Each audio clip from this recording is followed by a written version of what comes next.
महाशिवरात्री वर्षभर येणाऱ्या 12 शिवरात्रींमध्ये फेब्रुवारी मार्चमध्ये येणाऱ्या महाशिवरात्रीला सर्वात अधिक आध्यात्मिक महत्त्व आहे. या रात्री पृथ्वीच्या उत्तर गोलार्धाची स्थिती अशी असते की मनुष्यात नैसर्गिक ऊर्जेचा उद्रेक होतो. या दिवशी निसर्ग एखाद्या व्यक्तीला त्याच्या आध्यात्मिक शिखरावर ढकलत असतो. माघ कृष्ण पक्ष चतुर्दशीला महादेव आणि पार्वतीचा विवाह झाला होता. महाशिवरात्री हा सण भगवान महादेव आणि पार्वतीचा विवाह उत्सव म्हणून सर्वत्र साजरा केला जातो. ही शिव आणि शक्तीच्या मिलनाची रात्र आहे. या दिवशी सर्व शिवमंदिरांमध्ये भोलेनाथाचा रुद्राभिषेक चालतो. ज्यावेळी समुद्र मंथन झाले त्यावेळी सृष्टीशी निगडित सर्व महत्त्वपूर्ण गोष्टींची निर्मिती झाली. परंतु त्याच वेळी समुद्र मंथनातून हलाहल विष देखील बाहेर आले. या विषात ब्रह्मांडाला नष्ट करण्याची ताकद होती आणि या विषाला नष्ट करण्याची क्षमता केवळ भगवान शिवशंकरांमध्येच होती. त्यामुळे शिवशंकरांनी हे विष प्राशन करून ब्रह्मांडाला वाचवले आहे. हेच ऋण फेडण्याचा दिवस म्हणजे महाशिवरात्री होय.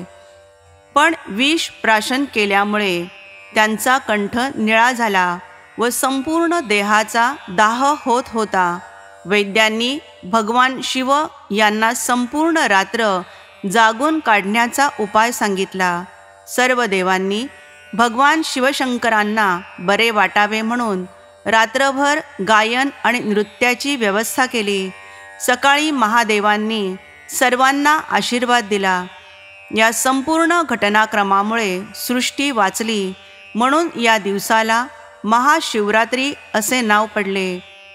महाशिवरात्री व्रत केव्हा करावे?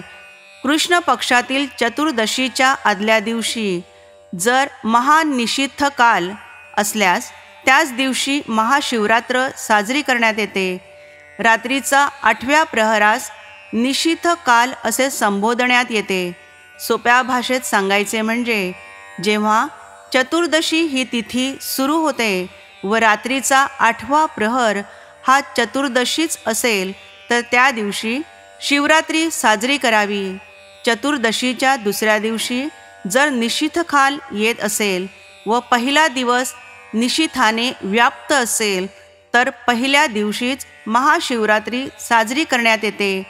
वरील दोन्ही स्थितींना वगळून इतर स्थिती असता व्रत आदल्या दिवशी करण्यात येते. 2024 या वर्षामध्ये महाशिवरात्री 8 मार्च 2024 शुक्रवारी या दिवशी साजरी करावी.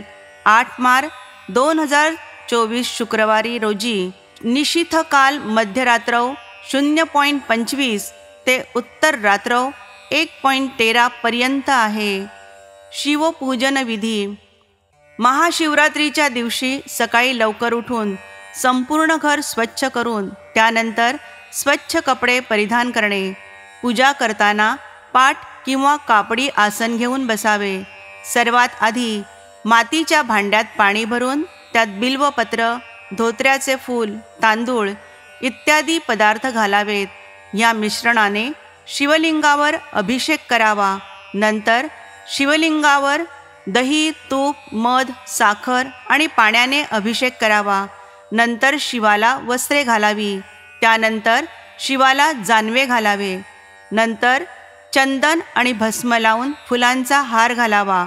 त्यानंतर अक्षता, बेलपत्र आणि धोत्रा, पांढरी फुले अर्पण करावीत. फळांचा नैवेद्य दाखवावा. त्यानंतर निरांजन अगरबत्तीने ओवाळून घ्यावे. आपण नैवेद्यासाठी केलेले पदार्थ अर्पण करावे. शिवलीलामृत किंवा शिवकथा, शिवस्तुती वाचून घ्यावे. ओम नमः शिवाय याचा जप करावा. भगवान शंकरांची आरती करावी. माता पार्वती, गणेशाची आणि भगवान शंकरांची आराधना करून आपल्या चुकांसाठी भगवान शंकरांची क्षमा मागावी. साष्टांग नमस्कार करून आपल्या मनोकामना पूर्ण व्हाव्यात यासाठी प्रार्थना करावी. अशा प्रकारे महाशिवरात्रीला या सोप्या पद्धतीने केलेल्या पूजेने भगवान शंकर तुमच्या मनातील सर्व इच्छा पूर्ण करतील, तसेच तुमच्यावरील संकटे दूर करतील. ह्या दिवशी रात्री जागरण व शिवपुराणाचे श्रवण करावे. दुसऱ्या दिवशी सकाळी जव, तीळ, खीर व बिल्वपत्र यांचे हवन करून व्रताची पूर्णाहुती द्यावी. भोलेनाथांची कृपा प्राप्त होण्यासाठी दिवसाच्या 4थ्या प्रहरी शिवालयात जाऊन शिवलिंगावर जलाभिषेक करून बिल्वपत्र अर्पण करावे. रात्रीच्या 4थ्या प्रहरी ब्राह्मणांद्वारा करण्यात आलेल्या वेदमंत्र संहिता, रुद्राध्याय यांचे श्रवण करावे. शिव अभिषेक व त्याचा लाभ. दह्याने अभिषेक केल्यास आज्ञाकारी संतती प्राप्त होते. दुधाने अभिषेक केल्यास जीवनातील कष्टांपासून मुक्ती मिळते. मधाने अभिषेक केल्यास वाणी दोष दूर होतो. तुपाने अभिषेक केल्यास मोक्ष प्राप्ती होते. पंचामृताने अभिषेक केल्यास धन संपत्तीची प्राप्ती होते. चंदन पावडर याने अभिषेक केल्यास लक्ष्मी प्राप्ती होते. तांदळाचे पीठ याने अभिषेक केल्यास कर्जमुक्ती होते. उसाच्या रसाने अभिषेक केल्यास शत्रूंपासून मुक्ती होते. महाशिवरात्रीचे व्रत का करावे?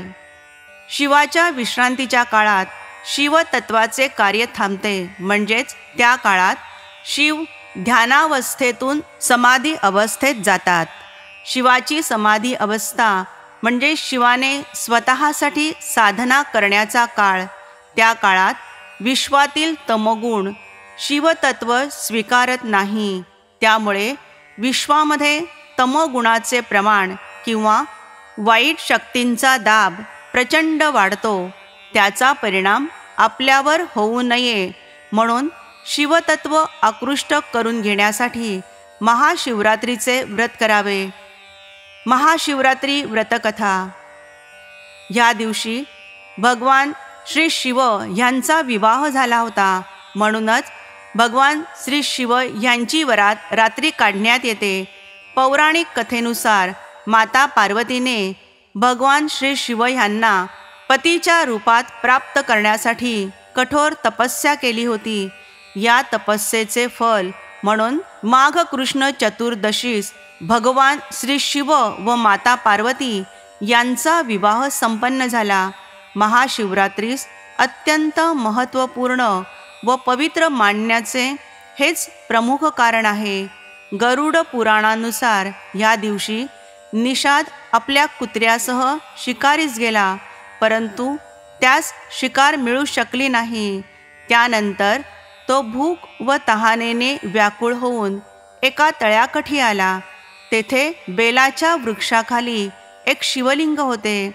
आपल्या शरीरास थोडी विश्रांती देण्यासाठी त्याने काही बिल्वपत्र तोडली, ज्यातील काही शिवलिंगावर सुद्धा पडली.